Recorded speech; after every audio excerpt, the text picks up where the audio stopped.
네, 안녕하세요. 저는 경희대병원 안과 최재한입니다. 오늘은 눈에서 가장 중요한 부분이 빛을 받아들이는 망막, 그중에서도 망막 중심부에 있는 황반부에 발생하고 갑작스럽게 시력 저하를 발생하는 황반원공이라는 병에 대해 알아보는 시간을 가지도록 하겠습니다.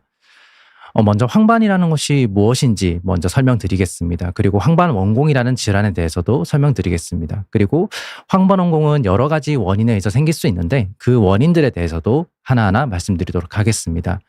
그리고 황반원공은 이제 진단하는 방법이 과거 이제 전통적인 방법에서 이제 최근에 최신적인 진단 기술을 이용하는 방법으로 많이 발전했는데, 그럼 최근에 이제 안과에 오시면은 황반원공이 어떻게 진단되는지도 말씀드리겠습니다.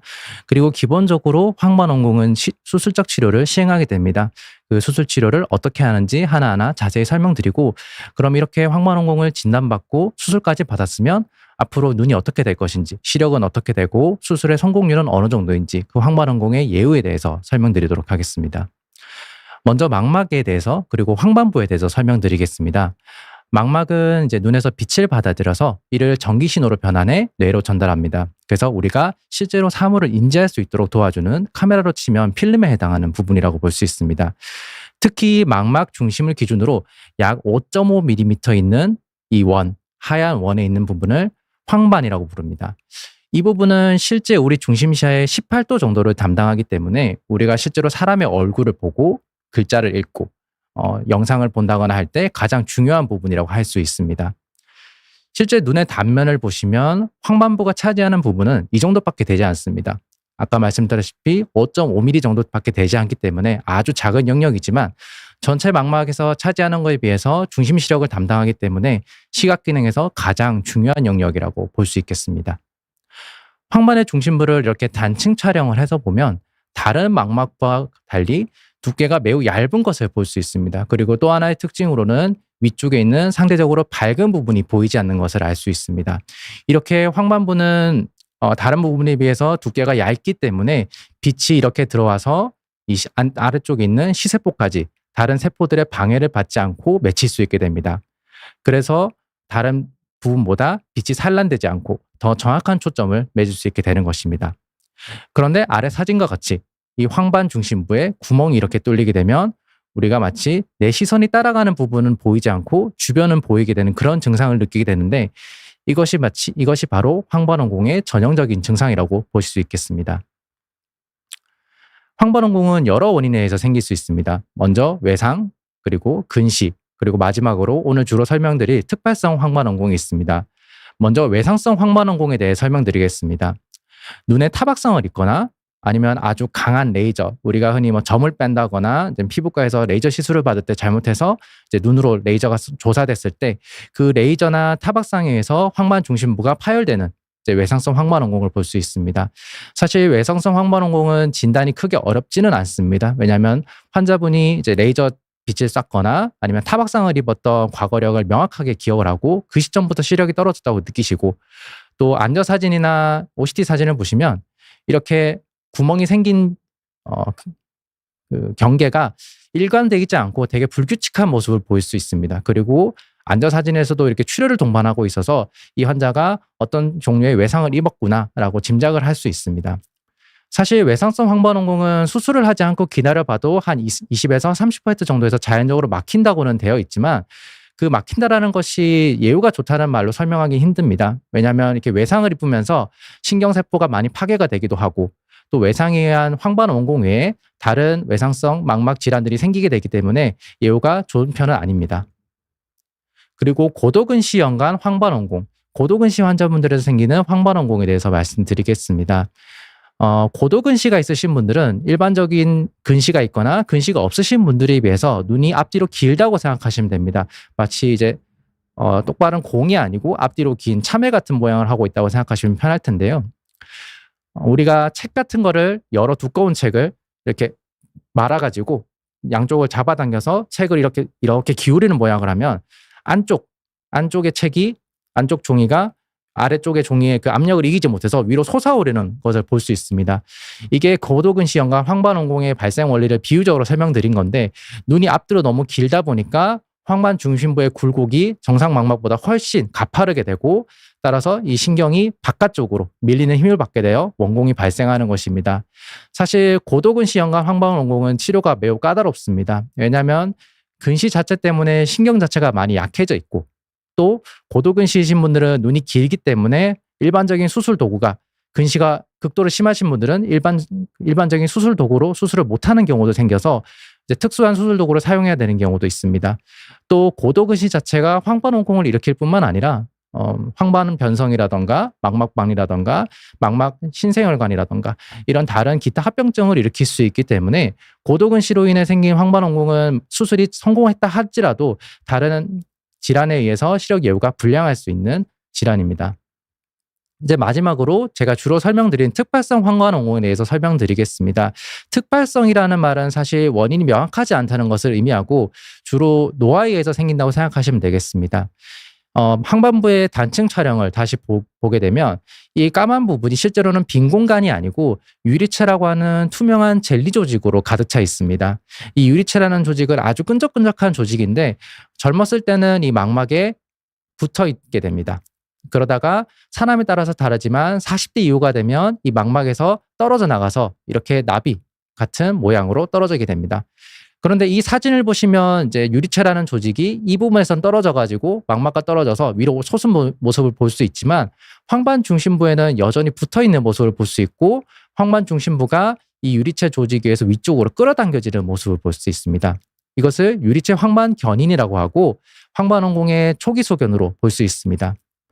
이것이 더 진행하면 이제 아래쪽에 있는 시세포층까지 위쪽으로 들려지는 모습을 볼 수 있는데 사실 이 단계까지만 해도 이 황반 중심부의 유리체와 황반 중심부가 잘 떨어지기만 한다면 황반원공이 발생하지 않고 자연적으로 회복될 수도 있습니다. 하지만 계속해서 이 유리체와 황반 중심부의 결합이 끊어지지 않고 계속 견인이 발생하게 되면 결국에 망막의 전층이 구멍이 뚫리게 되는데 이를 특발성 황반원공이라고 부릅니다. 특발성 황반원공의 위험 인자는 앞서 말씀드린 나이가 있습니다. 나이가 많을수록 이제 유리체 박리가 진행하면서 황반원공이 발생하게 되고요. 또 아직까지 이유가 명확하진 않지만 여성이 남성보다 3배 정도 더 발생한다고 되어 있습니다. 특히 평균 수명 자체가 여성이 높기 때문에 70대, 80대 이상 황반원공 환자를 보면 남성보다 여성이 압도적으로 많은 것을 임상에서 관찰할 수가 있습니다. 또 한쪽 눈에 황반원공이 발생했던 환자의 경우 반대쪽 눈에 5년 동안 10% 정도에서 황반원공이 발생할 수 있다는 게 제가 5년 전에 시행한 연구에서 밝혀져서 한쪽 눈에 황반원공이 있었던 분은 그 황반원공 치료가 안정적으로 잘 끝난다 하더라도 지속적으로 그리고 장기적으로 경과 관찰을 해서 반대쪽 눈의 상태가 괜찮은지 그리고 수술 후 한쪽 눈의 상태가 다른 합병증이 발생하지 않는지 정기적인 경과 관찰이 필요하겠습니다. 그럼 황반원공의 증상에 대해 설명드리도록 하겠습니다. 가장 먼저 시력이 떨어지고 그리고 변시증이 발생하는, 그러니까 선이 똑바로 보이지 않고 휘어져 보이는 변시증이 발생할 수 있겠습니다만 황반원공의 가장 대표적인 증상은 중심 암점입니다.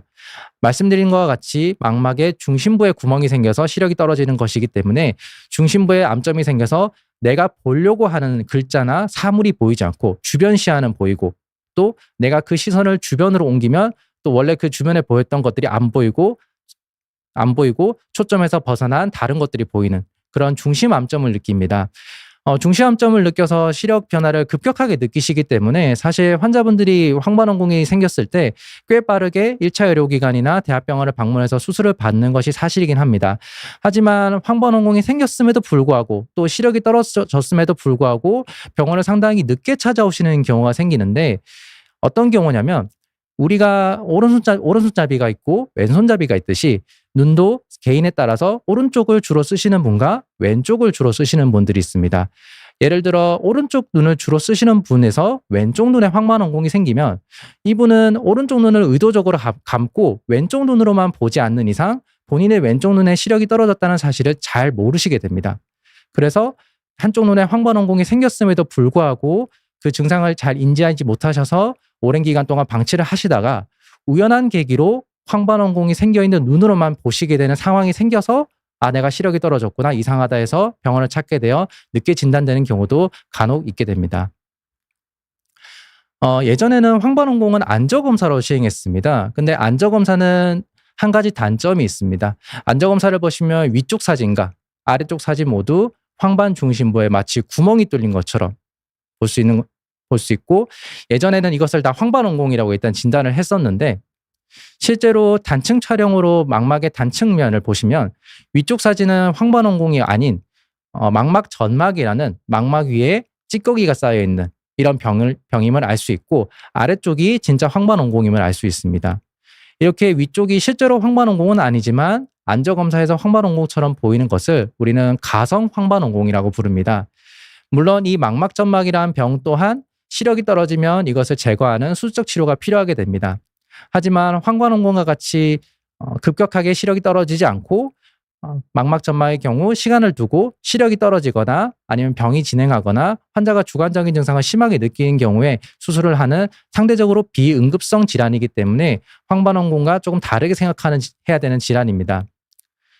예전에는 이런 안저검사에서 좀 헷갈리는 부분들이 있었기 때문에 우리가 어떻게 하면 이 안저검사에서 진짜 황반원공과 그리고 거짓 황반원공을 구분해야 할 것인가에 대한 이런 기법들이 많았지만, 최근 들어서는 이제 OCT라는 장비, 그러니까 망막을 단층으로 촬영하는 장비가 대중화되면서 사실 안저검사보다는 이제 OCT를 통해서 진단이 쉽게 되고 있는 경향을 보이고 있습니다. 그러면 황반원공의 병기라고 하죠. 초기 황반원공과 후기 황반원공을 어떻게 구분할 것인가에 대해 설명드리겠습니다. 사실 이 기준에 대해서는 아직까지 합의된 안은 없습니다. 병이 얼마나 오래되었는지를 따라서 이렇게 병기를 나누는 것도 있는 반면, 그냥 단순히 이 구멍의 크기를 가지고 병기를 나누는 방식도 있습니다. 제가 여기서 설명드리려고 하는 거는 병이 얼마나 진행했는지에 따라서 병기를 나누는 가장 옛날 기준인데요.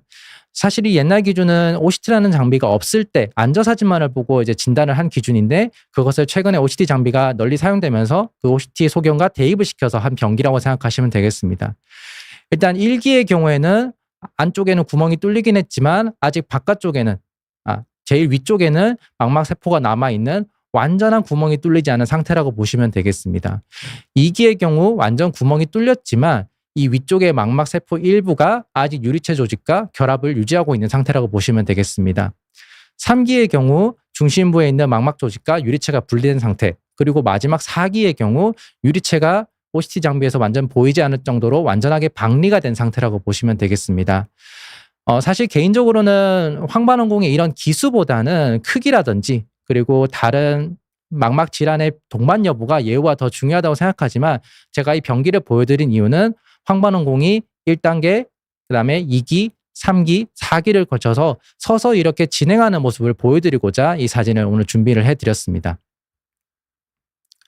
그러면 이제 황반원공의 수술적 치료에 대해 설명드리겠습니다.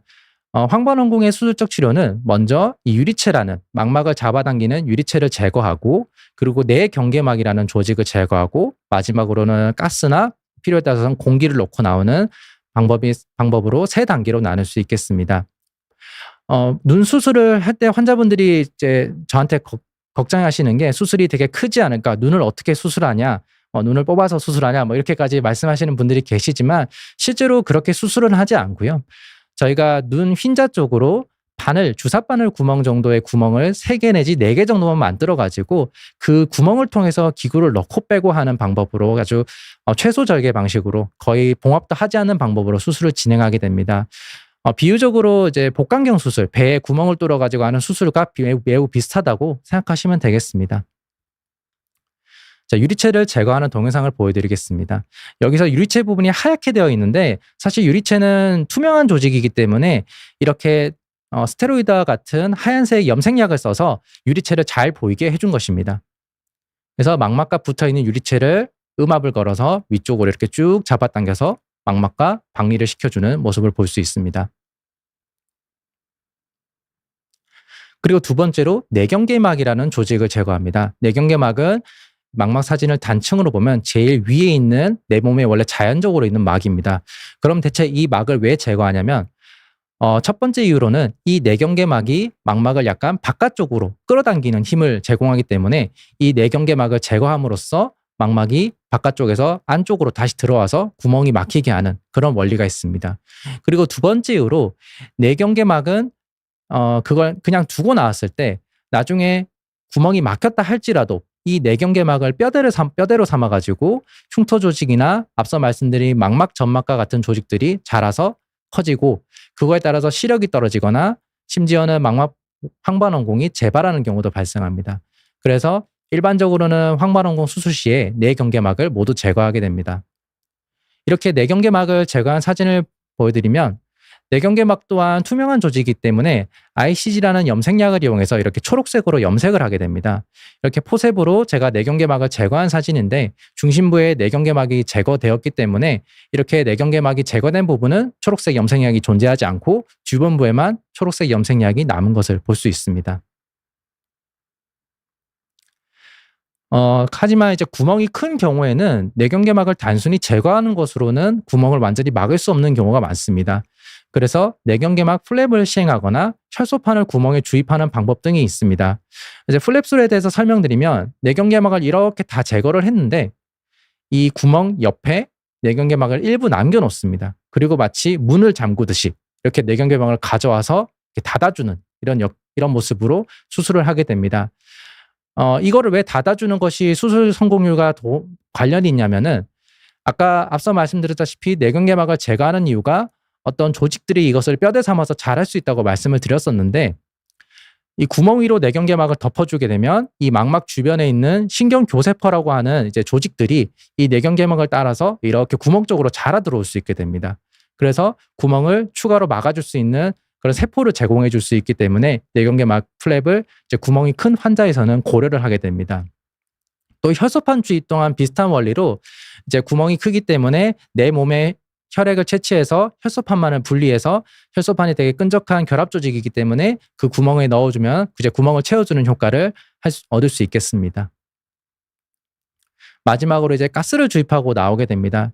이제 저희가 환자분들한테 쉽게 가스를 주입하는 이유에 대해서 설명드릴 때는 이제 가스가 망막을 밀어서 구멍을 막아줘요라고 이제 설명을 드리는데 이제 엄밀하게는 그렇지는 않습니다. 물론 그럴 수도 있지만 가스를 넣어주는 주 이유는 상처를 그러니까 구멍을 잘 막히게 해주기 위해서인데 아무래도 구멍과 구멍 사이에 물이 존재하게 되면 물이 서로 망막 신경들이 서로 만나는 것을 방해하게 될 것입니다. 물은 밀도가 높고 되게 무거운 물질이기 때문이죠.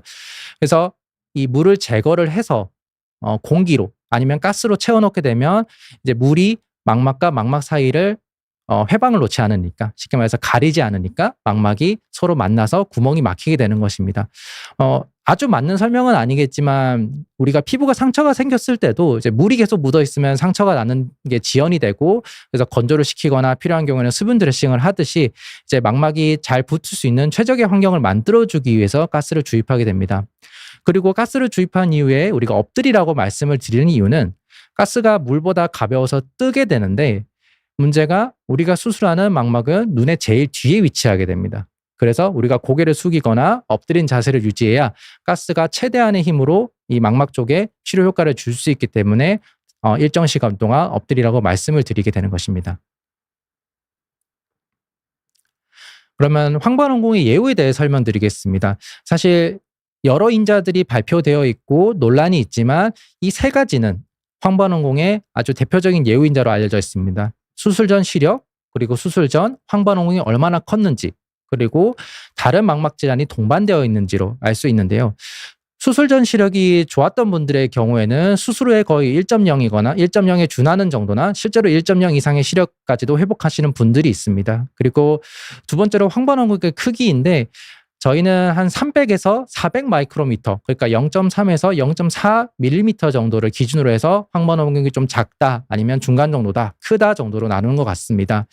물론 이 세 가지 예후 외에도 수술 후에 원공이 한 번에 잘 막혔는지, 그리고 환자가 얼마나 증상 기간을 느꼈는지에 따라도 예후와 관련이 있다고 알려져 있지만 사실 원공의 폐쇄 여부나 증상 기간 모두 수술 전 황반원공의 크기와 관련이 있으므로 이 세 가지로 알고 계시면 될 것 같습니다. 그럼 마지막으로 황반원공의 대표적인 수술 증례들을 말씀드리도록 하겠습니다. 첫 번째 증례는 우리가 보는 전형적인 일반적인 특발성 황반원공이라고 보시면 되겠습니다. 환자분은 앉아서 이렇게 구멍이 관찰이 되고 OCT 단층 촬영을 보면 360 마이크로미터, 0.36mm 정도의 구멍이 관찰됩니다. 이제 유리체 조직은 황반 중심부에서 떨어졌지만 이렇게 시신경 유두라고 하는 부분에는 아직 붙어 있는, 제가 앞서 말씀드린 병기에 따르면 3기에 해당하는 황반원공에 해당하셨습니다.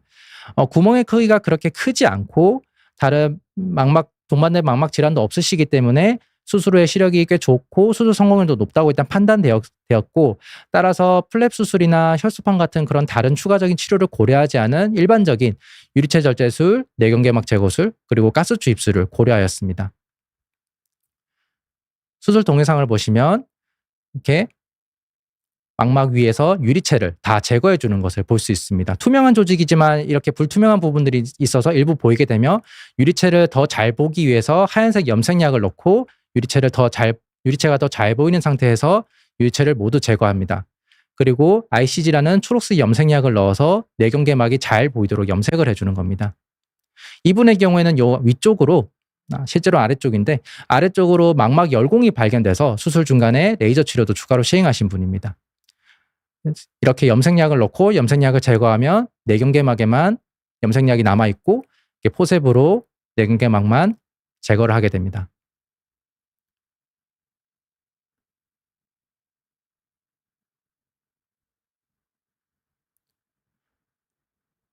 그래서 내경계막을 동그란 모양으로 모두 제거를 한 이후에는 이제 가스를 주입하는데, 가스를 주입하기 전에 이제 구멍이 있는 부분에 유리체를 추가로 제거한 이후에 레이저 치료를 해주고 이렇게 공기를 주입하고 가스를 넣는 방법으로 수술을 완료하였습니다. 앞선 수술 전 사진을 보시면 이렇게 황반원공이 있었는데 수술 1개월 이후 황반원공이 막힌 것을 볼 수 있습니다. 이 신경 아래쪽의 외망막층은 아직 결손이 남아 있으나 보통은 한 3개월 정도가 되면 구멍이 다 막히게 되고, 이 환자분은 최종 시력 0.9로 양호한 시력 예후를 볼 수 있었습니다. 두 번째 증례를 보여드리겠습니다. 약간 구멍이 크다는 거는 단숨에 봐도 알 수 있으실 겁니다. 이분은 구멍의 크기가 0.6mm 정도로 앞선 환자분의 약 2배 정도에 해당하는 구멍입니다. 물론 이제 일반적인 내경계막을 제거하는 방법으로도 이제 수술 성공을 기대해 볼 수는 있겠지만, 앞선 환자와 비교하면은 그렇게 했을 때 수술 성공률이 그렇게 높진 않은 것으로 예상이 되고, 또 2차 수술을 하게 될 경우에 아무래도 시력 예후도 좋지 않으며 또 환자분에게는 추가 부담이 될 수 있기 때문에 수술 성공률을 높이기 위해서 처음부터 플랩 수술을 계획하고 들어가셨던 분입니다. 이제 플랩 수술도 초기 과정은 크게 다르지 않습니다. 똑같이 유리체를 제거를 해줍니다.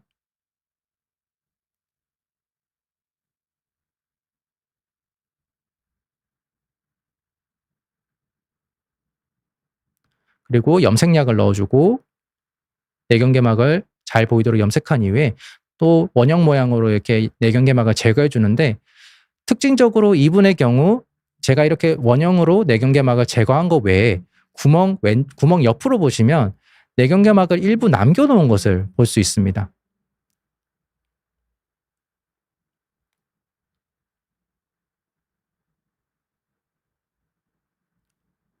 그리고 이 내경계막을 조심스럽게 구멍 쪽으로 가져와서 문을 걸어 잠그듯이 구멍 위를 막아주는 것을 볼 수 있습니다. 그리고 이제 공기와 가스를 넣고 수술을 마무리하였습니다. 사실 이제 배율이 좋지 않아서 명확하게 잘 안 보이실 수 있어서 다른 좀 배율을 높게 해서 수술한 케이스를 좀 보여드리면, 이렇게 내경계막을 가져와서 구멍을 막는 것을 이제 명확하게 관찰하실 수가 있습니다.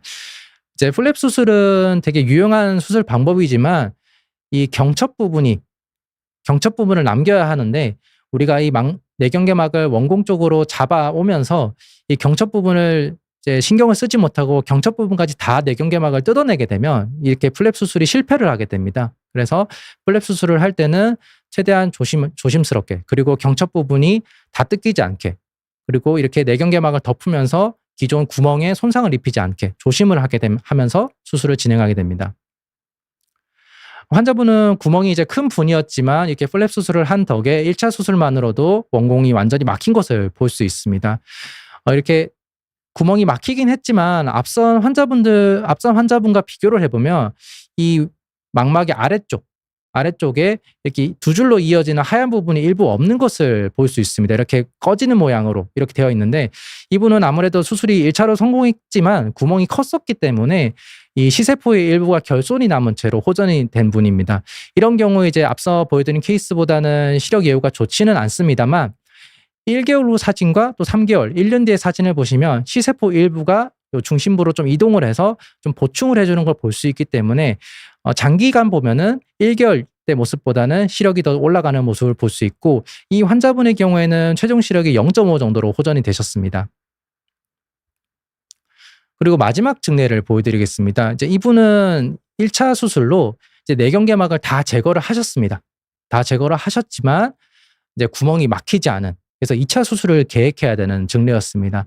사실 이제 2차 수술을 계획할 때 저희가 고민이 되는 부분은 이미 내경계막도 다 제거를 했기 때문에 이제 플랩 수술을 계획할 수도 없고, 또 내경계막을 좀 덜 제거했다면 추가로 내경계막을 더 넓게 제거해서 이제 구멍이 막히는 것을 시도해 볼 수 있겠지만, 이 환자분은 염색이 된 사진을 보시면 내경계막이 이미 충분히 제거가 되었기 때문에 내경계막을 과연 여기서 더 제거한다고 구멍이 더 막힐지 사실 의문이 드는 상태였습니다. 그래서 이분에서는 좀 특이한 방법으로 내경계막을 다른 데서 떼와서 구멍에 넣어주는 자가이식 방법을 이제 고려하게 되었습니다. 그래서 내경계막이 염색이 된 상태에서 주변에 있는 내경계막을 일부 이렇게 피판을 얻어냅니다. 조그마한 내경계막을 얻어내고 이것을 이제 양손을 이용해서 약간 접어준 다음에 구멍 속으로 이렇게 쑤셔 넣는 방법으로 이제 결손된 조직을 보충한다는 느낌으로 이렇게 넣어주게 됩니다. 이때 주의할 점은 이제 내경계막을 원곡 내로, 구멍 내로 주입을 해야 되기 때문에 이 포셉이나 이런 장비에 의해서 이제 망막신경이 손상을 입을 수 있기 때문에 망막신경이 손상을 입지 않게 조심스럽게 이제 내경계막을 구멍 속으로 밀어 넣어줘야 합니다. 환자분은 다행히 수술이 잘 끝나셨고, 수술 이후 사진을 보시면 1차 수술 이후에 원공이 막히지 않았을 때 이렇게 구멍이 꽤 큰 것을 볼 수 있었는데 내경계막 이식을 한 이후 원공이 잘 막힌 것을 볼 수 있습니다. 물론 첫 번째 환자분 그리고 두 번째 환자분보다 훨씬 이제 시세포층의 결손이 크고, 그리고 구멍이 막힌 부분을 보시면 뭔가 다른 원래 구멍이 없던 부분과 연속되지 않고 좀 불규칙하게 좀 지글지글거리는 그런 형태로 좀 불완전한 회복이 되긴 하셨지만, 이 환자분의 경우에도 수술하고 1년 뒤에 오셨을 때 이 구멍이 열려 있을 때는 이제 손가락 정도 읽을 수 있었던 시력이셨는데, 이때는 0.45 정도의 이제 글자를 읽으실 수 있고 이 눈만으로도 일상생활이 가능하신 정도의 시력 호전을 보이셨습니다. 그래서 제가 이 환자분을 준비한 것은 황반원공도 물론 한 번에 막히는 것이 환자 입장에서도 좋고 예우 입장에서도 물론 좋습니다. 하지만 황반원공이 한 번의 수술로 막히지 않았다고 해서 너무 좌절하실 필요는 없고, 이렇게 내경계막을 이식한다든지 혈소판을 주입한다든지 하는 2차적인 방법으로 또 구멍이 막히는 것을 꾀할 수 있기 때문에 1차 수술에서 실패했다고 해서 너무 낙담하지 마시고 이제 담당 주치의 의견을 따라서 잘 치료받으시면 되겠다고 말씀을 드리기 위해서 이 케이스를 준비를 했습니다. 이상 황반원공에 대해서 오늘 설명드리는 시간을 가졌습니다. 혹시 궁금하신 게 있으시면 질문에 답해 드리도록 하겠습니다. 지금 채팅창에 질문이 올라왔는데요. 믿음으로 님께서 황반원공이 오면 눈 시력이 얼마나 빨리 떨어지나요? 라고 말씀하셨습니다. 사실 이게 사람마다 되게 다릅니다. 먼저 구멍이 크면 클수록 많이 떨어지는데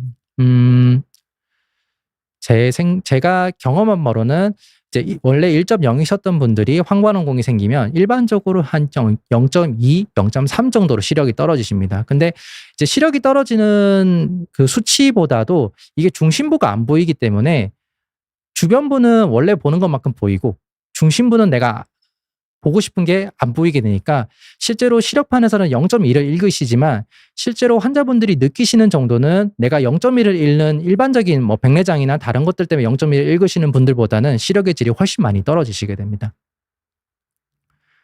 그리고 나영님께서 질문을 주셨습니다. 고도근시가 있는 사람에서 시력 저하가 느껴지면 황반원공 가능성도 있을까요? 최근 검사에서 OCT를 안 찍었고 안저 촬영과 광각 안저 검사만, 그러니까 결론적으로는 이제 단층 촬영 없이 안저 촬영 정도로 이제 검사를 하셨는데, 고도근시가 있으신 분들에서 시력 저하가 있으면 황반원공 가능성도 고려를 해야 됩니다. 다만 시력 저하 정도가 내가 시력이 떨어진 그 눈만으로 사물을 봤을 때 아까 말씀드린 중심 암점이 있다던가 아니면 이전에 내가 기억하던 시력에 대비해서 시력저하가 급격하지 않으면 사실 황반원공 가능성보다는 이제 고도근시 환자분들에서 근시퇴행, 그러니까 근시가 더 진행한다거나 아니면 근시성 황반견인이 진행한다거나 좀 연세가 있으시면은 근시성 신생혈관이나 이런 다른 질환도 발생할 수 있습니다. 다만 이런 고도근시에서 발생하는 시력을 떨어뜨리는 질환 또한 이제 일반적인 안저검사보다는 OCT 검사를 했을 때 더 정확하게 진단을 할 수 있기 때문에 조금 의심스러우시면 OCT 검사를 한번 해보는 것도 저는 도움이 될 것이라고 생각합니다. 그리고 자몽허니님께서는 이제 눈 속에 생긴 구멍이 저절로 막히는 경우도 있나요? 아니면 무조건 수술을 해야 하나요? 라고 하셨는데, 아까 말씀드린 황반원공 중에서 이제 외상성 황반원공은 꽤 많은 수가 기다리면 낫습니다. 그런데 그 기다리면 낫는다는 게 무조건 좋은 건 아니라고 이제 말씀드렸습니다. 이제 왜냐하면 외상 자체가 눈에 다른 질환을 일으키고 또 원공 자체가 깨끗하게 생기지 않고 이제 외상에서 되게 불규칙하게 생기기 때문에 회복도 불규칙하게 됩니다. 그래서 예후가 좋지 않고 우리가 특발성 황반원공으로 한정해서 이제 그냥 기다리냐를 생각하면 막힐 수 있습니다. 막힐 수 있지만 어떻게 보면 그거는 시력을 놓고 하는 도박이라고 저는 생각합니다. 이제 막힐 확률이 5에서 10% 연구에 따라 되게 다르지만 그 정도가 되는데 내가 구멍을 막히는 거를 기대하고 수술을 안 하고 기다렸다가 오히려 구멍이 더 커지고 수술이 더 어려워지고 예후가 더 나빠질 가능성이 훨씬 더 높습니다. 그래서 저는 개인적으로 황반원공이 생겼을 때 물론 막힐 가능성도 있지만 이제 영구적인 시력자라는 손실이 있기 때문에 무조건 수술을 하는 것이 저는 옳다고 생각합니다. 그리고 시소틀님께서 질문을 주셨습니다. 어머니께서 60대신데 백내장 수술을 몇 년 전에 했습니다. 이런 저하가 백내장 부작용일 수 있냐? 그리고 황반원공과 어떻게 구분하냐? 증상이 많이 다릅니다. 이제 백내장 부작용이라고 하기엔 좀 그렇습니다만 백내장 수술을 하고 시간이 지나면 수술 자리에 이제 세포들이 자라면서 훈황 혼탁이라고 하는 현상이 생깁니다. 이건 상당히 흔하게 생기는 현상이고요. 이런 게 생겼을 때는 마치 내가 백내장이 다시 재발한 것처럼 전체적인 시력이 뿌옇게 됩니다. 그래서 만약에 어머니께서 시력이 뿌옇게 된 게 시력이 떨어진 것이 전체적으로 마치 내가 백내장이 재발한 것처럼 시력이 떨어진 거라면 황반원공보다는 아무래도 이제 훈황 혼탁이 가능성이 더 높습니다. 여성분이시고 연세가 있으시긴 하지만 이제 황반원공이 아주 흔한 질환은 아닙니다. 이제 그래서 가능성 면에서 생각했을 때는 오히려 훈황 혼탁의 가능성이 더 높아 보이고 이제 안과 진료를 보시면 명확하게 아실 수 있을 것 같습니다. 이 병이 양쪽 눈에 다 생길 수도 있나요? 그리고 한쪽에 원공이 생기면 반대쪽도 검사해 봐야 하나요? 제가 이제 앞서 말씀드렸고 제가 5년 전에 한 5년 정도 전에 했고 환자분들을 평균 5년 정도 경과 관찰한 연구에서도 황반원공 환자의 한 3~4% 분이 동시에 양쪽 눈에 생겨서 오시는 분들입니다. 그리고 처음에는 한쪽 눈으로 오셨지만 5년 정도 지켜보면 한 10% 정도, 10명 중에 한 분 정도는 반대쪽 눈에서 황반원공이 생기기 때문에 황반원공이 한쪽 눈에 생기신 분들은 정기적으로 황반원공 수술을 한 눈뿐만 아니고 반대쪽 눈에도 이제 경과 관찰을 하는 것을 권해드리고 싶고 반대쪽 눈에 생긴다고 걱정을 많이 하시는데 이렇게 한쪽 눈에 생기신 분들은 환자분들 본인들이 증상에 대해서 인지를 잘 하시고 또 정기적인 경과 관찰을 하기 때문에 아무래도 먼저 생긴 눈보다는 황반원공이 생긴다 할지라도 더 빨리 발견하고 구멍이 더 작을 때 수술하시기 때문에 예후가 더 좋은 경향이 있습니다. 강동원 님이 수술 후에는 엎드려 자야 한다고 들었습니다. 연세가 많은 분들은 그게 너무 힘들다고 하는데 요즘도 그런 자세가 꼭 필요한가요? 라고 질문을 주셨습니다. 사실 이거는 수술하는 의사의 판단과 그리고 구멍의 크기 그리고 다른 요소들을 좀 고려해야 됩니다.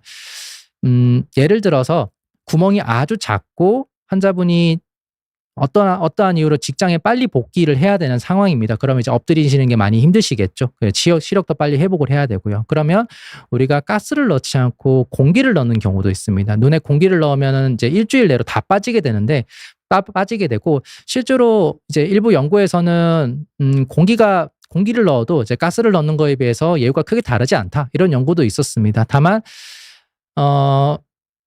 이것은 결국에 오래 가지 않고 또 엎드리는 시간을 줄일수록 수술이 구멍이 안 막힐 가능성은 조금은 올라간다고 봐야 됩니다. 사실 우리 의사 입장에서 목표로 하는 것은 한 번의 수술이 잘 끝나고 환자가 더 고생하지 않으시는 걸 원하기 때문에 물론 구멍이 작고 환자분의 개인 사정이 있고 그렇다면은 조금 오래가지 않는 엎드리는 자세를 좀 덜 취할 수 있는 그런 쪽으로 수술을 하겠지만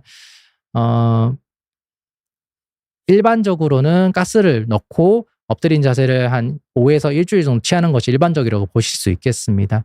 다만 최근 연구에서는 엎드리지 않아도 된다. 가스를 넣고 그냥 바로 앉는 자세나 적어도 뭐 똑바로 눕지 않는 자세를 취하는 걸로도 회복이 엎드린 자세를 엄격하게 취하는 거와 예후가 다르지 않다는 연구 결과도 있었는데 그런 근거들이 조금 더 쌓인다면 저희 의사 입장에서도 조금 더 안심하고 이제 기존보다는 엎드린 기간을 조금 더 줄여드리거나 그런 방식으로 할 수는 있을 것 같습니다.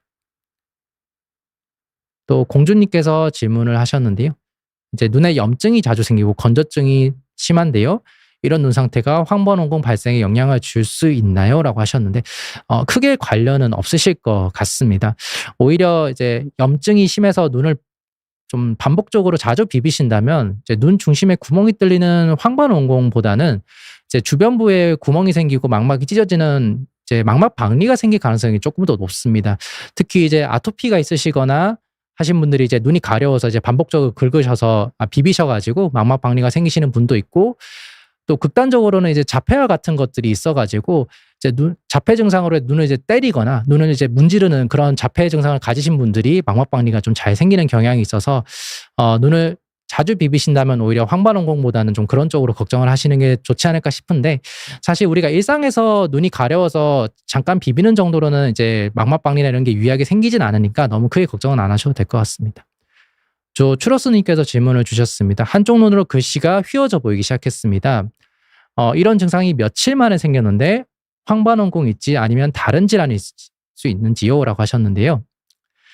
가장 감별해야 되는 주 질환은 망막점막입니다. 그 망막 위에 이제 찌꺼기 막 쉽게 말하면 찌꺼기 막이 생겨서 망막의 정상 구조가 좀 변형이 되고 그래서 변시증이 생기게 됩니다. 이게 증상만으로 100% 구분은 사실 힘듭니다. 하지만 그 휘어 보이시는 증상이 황반원공에 의해서 생겼는지 망막점막에 의해서 생기셨는지를 구분할 수 있는 자가로 구분할 수 있는 방법은 그쪽 눈으로만 보셨을 때 시력이 많이 떨어지고 내가 보려고 하는 글씨가 특히 TV를 보는 거리에서 TV 자막이 내가 시선을 옮겼을 때 보이는지 안 보이는지를 보시면은 황반원공인지 망막점막인지 그래도 조금 더 구분을 하실 수 있을 것 같은데 가장 권하고 싶은 거는 일단 안과를 방문하셔가지고 이제 검사를 받아보시는 것입니다. 요즘에 이제 주변 안과에서도 일반적인 우리가 1차 의료기관 안과에서도 OCT 장비는 보편적으로 보급이 되어 있어서 정밀한 검사를 정확한 검사를 이제 근처 안과에서도 다 받으실 수가 있습니다.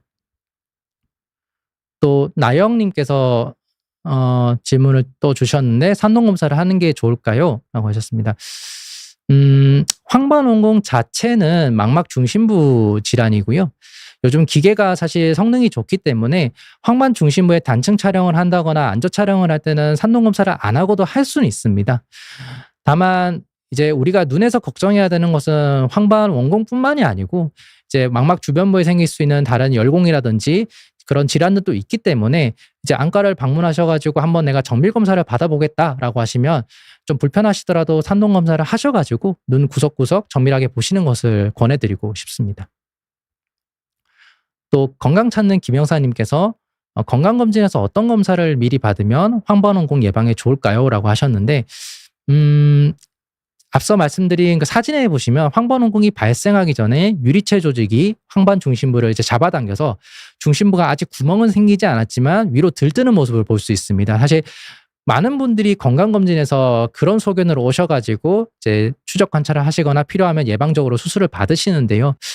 그래서 건강검진에서 안저검사만으로는 명확하게 구분이 되지 않습니다, 사실은. 그래서 요즘 많은 건강검진 하는 쪽에서 이제 OCT 검사도 건강검진에 포함해서 이제 그것을 이제 빛 간섭 검사라고 하거나 뭐 광 간섭 단층 검사라고 해서 이제 선택적으로 포함을 시켜주시는 경우도 있습니다. 그래서 저는 모든 분들이 사실 그거를 포함해서 받는 것을 권해드리고 싶지는 않지만 이제 본인이 어떤 황반원공과 관련한 시각 증상이 좀 의심이 되신다거나 아니면 그런 검사를 한 번도 안 받아보시는데 내가 좀 걱정이 돼서 한번 받아보고 싶다라고 하시면 그런 단층 촬영 검사를 넣으셔가지고 검사를 받아보시는 것도 도움이 될 것 같습니다. 그다음에 레이스님께서 인공 눈물을 개봉하면 딱 한 번만 사용하고 버려야 하나요? 너무 아까워요라고 하셨는데 이거는 사실 이제 원칙상 개봉을 하면 한 번만 사용해야 된다고 말씀을 드릴 수밖에 없을 것 같습니다. 물론 이제 제 개인적으로도 저도 인공 눈물을 사용하고 뭐 그런 것들이 있지만 이제 의사 입장에서는 한 번 사용하고 일회용 눈물약은 방부제 성분이 없기 때문에 딱 한 번만 사용하고 폐기를 하시는 것이 올바른 사용법이라고 보실 수 있겠습니다.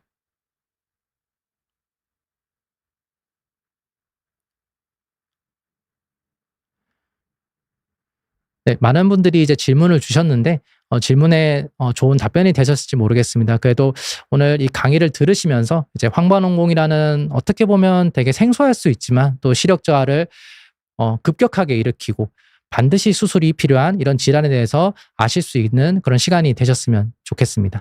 네, 감사합니다.